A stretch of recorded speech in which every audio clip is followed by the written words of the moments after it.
എന്നത്തെയും പോലെ തന്നെ ഇന്നത്തെ ഒരു വീഡിയോയിലേക്ക് എല്ലാവർക്കും സ്വാഗതം. ഇന്ന് രാവിലെ നമ്മൾ ചായക്ക് പുട്ടാണ് ഉണ്ടാക്കുന്നത് കേട്ടോ. അപ്പോൾ നമ്മൾ തലേന്ന് ചോറിൽ നിന്ന് ലേശം ഫ്രിഡ്ജിൽ വെച്ചിട്ടുണ്ടായിരുന്നു. അപ്പോൾ അതൊക്കെ എടുത്ത് നമ്മൾ അരച്ച് പൊടി റെഡിയാക്കിയിട്ടുണ്ട്. ചോറ് ചേർത്തിട്ടുള്ള പുട്ടിന് നല്ല സോഫ്റ്റ് ആയിരിക്കും.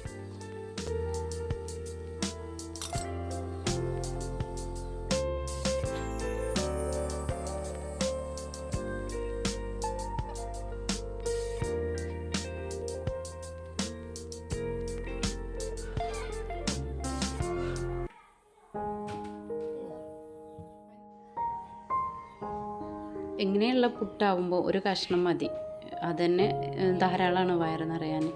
അപ്പോൾ ഞാൻ പുട്ടിലേക്ക് ബീഫ് കറിയാണ് ഉണ്ടാക്കിയിട്ടുള്ളത്.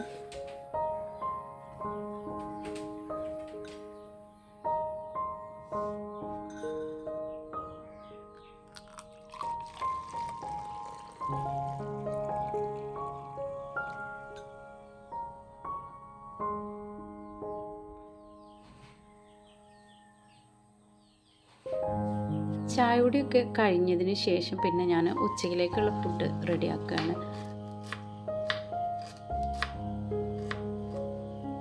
ഇന്ന് ഞാൻ ചോറിലേക്ക് രസമാണ് ഉണ്ടാക്കുന്നത്. അപ്പോൾ സാധാരണ പുളി നമ്മുടെ കയ്യിൽ കഴിഞ്ഞിട്ടുണ്ട്.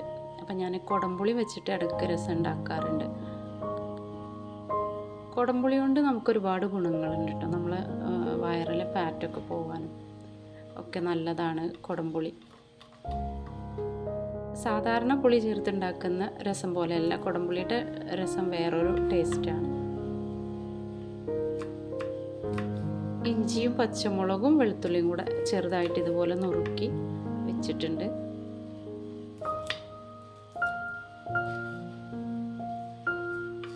വളരെ ചെറിയ വെളുത്തുള്ളിയാണ്, അതുകൊണ്ട് ടൈം ഒരുപാട് പിടിച്ചു.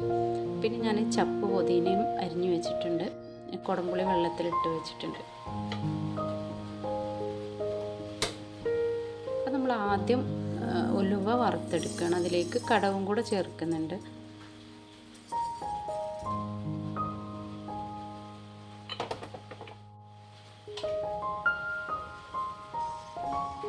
ഇത് നല്ല പോലെ വറന്നിട്ട് ഉലുവയുടെ കളറ് ബ്രൗൺ ആവുന്ന സമയത്ത് വാങ്ങിയിട്ട് പിന്നെ ചൂടാറിയിട്ട് പൊടിച്ചെടുക്കണം.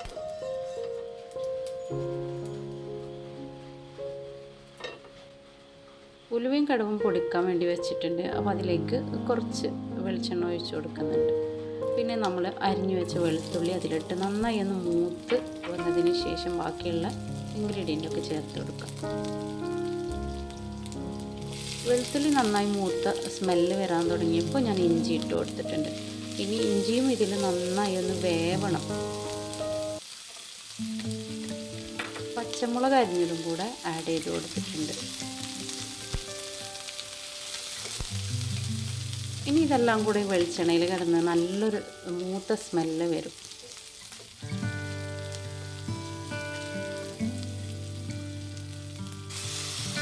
ഏകദേശം നന്നായി മൂത്ത് വെന്ത സമയത്ത് നമുക്ക് കുടംപുളി ഒഴിച്ചു കൊടുക്കാം.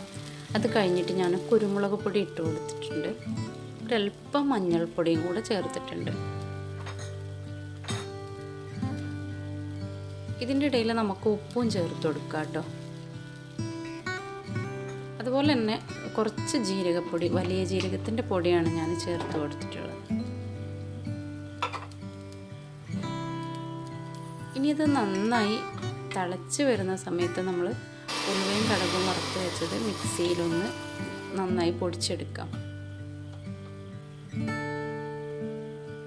ആ പൊടിയും കൂടെ നമുക്ക് ഇതിലേക്ക് മിക്സ് ചെയ്ത് കൊടുക്കുക.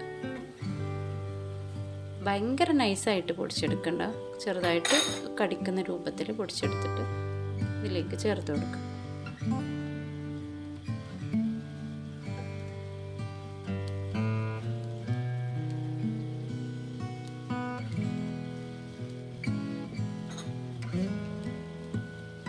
ഇനി നമുക്ക് കുറച്ചും കൂടെ വെള്ളം ഒഴിച്ചൊന്ന് ലൂസാക്കി എടുക്കാം കേട്ടോ.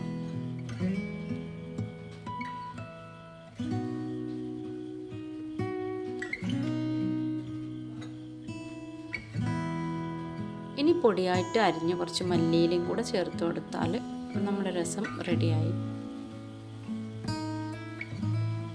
കുടംപുളി ആയതുകൊണ്ട് തന്നെ തിളക്കുന്നതിനനുസരിച്ച് പുളി കൂടി വരും. അപ്പോൾ പുളി കുറവ് ആവശ്യമുള്ളവർ ആ പുളി എടുത്ത് മാറ്റിയാൽ മതി. അങ്ങനെ നമ്മുടെ രസം തയ്യാറായിട്ടുണ്ട്. ഇത് കുറച്ച് സമയം മാറ്റി വെച്ചിട്ട് വേണം കഴിക്കാൻ, അപ്പോഴാണ് ഇതിൻ്റെ ആ ഒരു ടേസ്റ്റ് വരിക.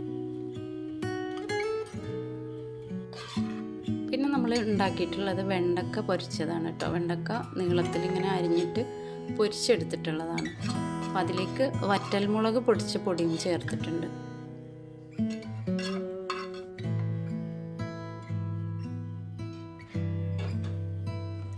അപ്പം ഇന്നത്തെ ഫുഡ് ഇതൊക്കെയാണ്. വെണ്ടക്ക പൊരിച്ചതും രസവും അതുപോലെ തക്കാളി ചമ്മന്തിയാണ് ഉണ്ടാക്കിയിട്ടുള്ളത്.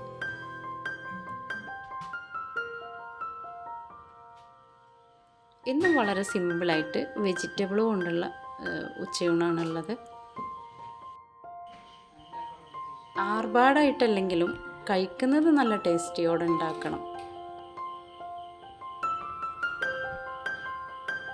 വെണ്ടക്ക പൊരിച്ചത് നല്ല ടേസ്റ്റാണ്. അതിലേക്ക് നമ്മൾ ഉണക്കമുളക് പൊടിച്ചും കൂടെ ചേർത്താൽ നല്ല എരിവും ഒക്കെ ഉണ്ടാവും. സാധാരണ പുളി വെച്ചിട്ട് എല്ലാവരും രസം ഉണ്ടാക്കലുണ്ടാവും, പക്ഷേ ഈ ഒരു പുളി വെച്ചിട്ടുള്ള രസം ഞാൻ ഉണ്ടാക്കി നോക്കിയപ്പോൾ എനിക്ക് നല്ലൊരു ടേസ്റ്റായിട്ടാണ് ഫീൽ ചെയ്തത് കേട്ടോ.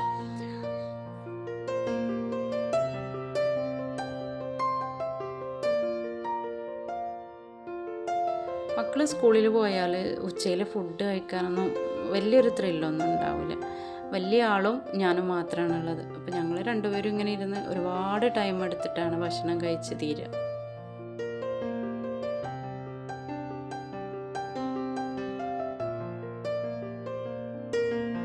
കറി ഇല്ലെങ്കിലും നമുക്ക് ചോറിലേക്ക് രസം ഉണ്ടായി കഴിഞ്ഞാൽ ചോറ് വയ്ക്കാൻ നല്ല ഇതാണ്. പിന്നെ നമ്മുടെ കുറേ ജോലിയുടെ ഭാരവും കുറയുമല്ലോ. രസമാകുമ്പോൾ നമുക്ക് ആ കഴിക്കാനിരിക്കുന്ന സമയത്ത് ഉണ്ടാക്കിയാലും പെട്ടെന്ന് തീരും. ചെറിയൊരളവിൽ നമ്മൾ മഞ്ഞൾപ്പൊടി ചേർത്തത് കൊണ്ട് തന്നെ നമ്മൾ ഒഴിക്കുമ്പോൾ അതിൻ്റെ ഒരു ടേസ്റ്റ് ഉണ്ട് കേട്ടോ.